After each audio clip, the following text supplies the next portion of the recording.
Breaking news ಬರ್ತಾ ಇದೆ, ಬನ್ನಿ ನೋಡೋಣ.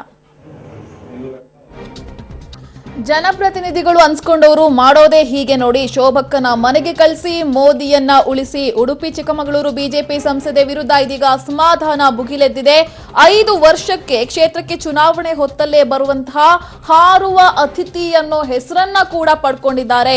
ನಂಬರ್ 1 ವೇಸ್ಟ್ ಸಂಸದೆ ಶೋಭಕ್ಕ ಹಟಾವೋ, ಉಡುಪಿ ಚಿಕ್ಕಮಗಳೂರು ಕ್ಷೇತ್ರ ಬಚಾವೋ ಅನ್ನೋ ಒಂದು ಅಭಿಯಾನ ಶುರುವಾಗ್ಬಿಟ್ಟಿದೆ.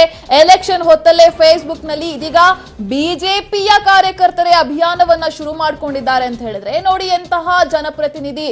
ಇಷ್ಟು ದಿನ ಶೋಭಕ್ಕ ಎಲ್ಲಿ ಹೋಗಿದ್ರು, ಇತ್ತ ತಲೆ ಕೂಡ ಹಾಕ್ತಾ ಇರ್ಲಿಲ್ಲ.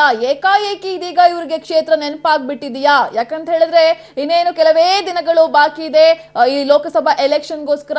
ಈಗ ಕ್ಷೇತ್ರ ನೆನಪಾಗಿದೆ ಅಂತ ಹೇಳಿ ಸ್ವತಃ ಬಿಜೆಪಿ ಕಾರ್ಯಕರ್ತರೇ ಇವರ ವಿರುದ್ಧ ಇದೀಗ ಫೇಸ್ಬುಕ್ ನಲ್ಲಿ ವಾರನ್ನ ಮಾಡ್ತಾ ಇದ್ದಾರೆ. ಯಾವುದೇ ಕಾರಣಕ್ಕೂ ಈ ಬಾರಿ ಇವರನ್ನ ನಿಲ್ಲಿಸಬಾರದು ಅಂತ ಹೇಳಿ ಒಂದಷ್ಟು ಮಂದಿ ಆಕ್ರೋಶವನ್ನ ಕೂಡ ವ್ಯಕ್ತಪಡಿಸ್ತಾ ಇದ್ದಾರೆ.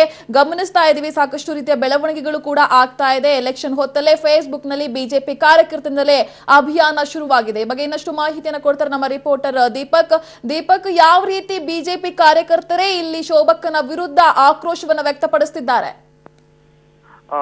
ಯಶೋಧ, ಕಳೆದ 2 ವರ್ಷಗಳಿಂದಲೂ ಈ ತರದ ಒಂದು ಸಣ್ಣ ಮಟ್ಟದ ಅಭಿಯಾನಗಳು ಫೇಸ್ಬುಕ್ ನಲ್ಲಿ ನಡೀತಾ ಇದೆ. ಆದ್ರೆ ಕಳೆದ 1 ತಿಂಗಳಿಂದ ಈಚೆ ಬಹಳ ಪ್ರಭಾವಕಾರಿಯಾಗಿ ಈ ಅಭಿಯಾನ ಆರಂಭವಾಗಿರುವಂತದ್ದು.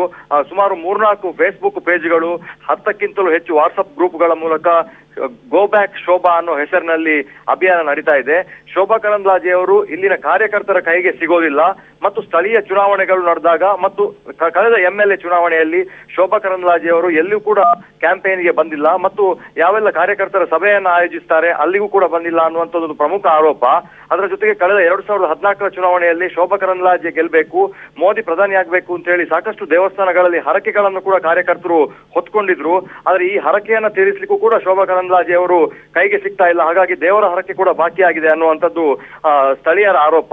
ಈ ಹಿನ್ನೆಲೆಯಲ್ಲಿ ಒಂದು ದೊಡ್ಡ ಕ್ಯಾಂಪೇನ್ ನಡೀತಾ ಇದೆ. ಈ ಕ್ಯಾಂಪೇನ್ ಮುಂದುವರಿತಾ ಶೋಭಾ ಕರಂದ್ಲಾಜೆ ಅವರ ಮೇಲೆ ವ್ಯಾಪಕ ದಾಳಿ ಕೂಡ ನಡೆದಿದೆ, ಮಾತಿನ ದಾಳಿ. ಈ ಹಿನ್ನೆಲೆಯಲ್ಲಿ ಸೆನ್ ನ್ಯಾಯಾಲಯದಲ್ಲಿ, ಅಂದ್ರೆ ಸೈಬರ್ ಕ್ರೈಮ್ ನ್ಯಾಯಾಲಯದಲ್ಲಿ ಪ್ರವೀಣ್ ಯಕ್ಷಿಮಠ ಅನ್ನೋ ಒಬ್ಬ ವ್ಯಕ್ತಿಯ ವಿರುದ್ಧ ಒಂದು ಪ್ರಕರಣ ಕೂಡ ದಾಖಲಾಗಿದೆ.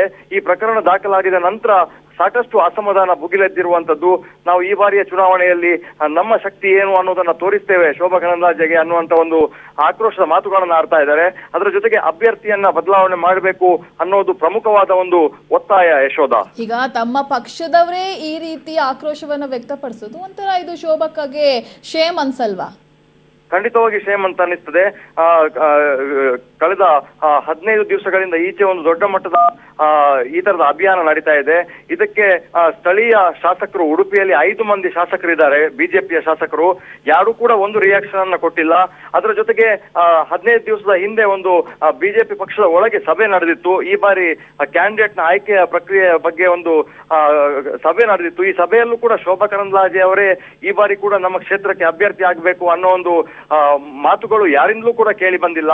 ಈ ಸಭೆಯಲ್ಲೂ ಕೂಡ ಗೋ ಬ್ಯಾಕ್ ಶೋಭಾ ಮತ್ತು ಶೋಭಾ ಹಟಾವೋ ಅನ್ನೋ ಕೆಲವು ಸ್ಲೋಗನ್ಗಳು ಕೇಳಿ ಬಂದಿತ್ತು ಅನ್ನುವಂಥದ್ದು. ಇದಕ್ಕೆ ಈ ಸಭೆಗೆ ಮಾಧ್ಯಮಗಳನ್ನ ಯಾರನ್ನೂ ಕೂಡ ಬಿಟ್ಟಿರಲಿಲ್ಲ, ಅವರ ಆಪ್ತವಲಯದಲ್ಲಿ ನಡೆದಂತಹ ಸಭೆ. ಆದ್ರೂ ಕೂಡ ಶೋಭಾ ಕರಂದ್ಲಾಜೆಗೆ ರಾಜ್ಯ ಬಿಜೆಪಿ ಹೈಕಮಾಂಡ್ ನ ಒಂದು ಬೆಂಬಲ ಇದೆ. ಹಾಗಾಗಿ ಅವರೇ ಈ ಬಾರಿ ಕೂಡ ಮತ್ತೆ ಸ್ಪರ್ಧಿಸ್ತಾರೆ ಅನ್ನುವಂಥದ್ದು.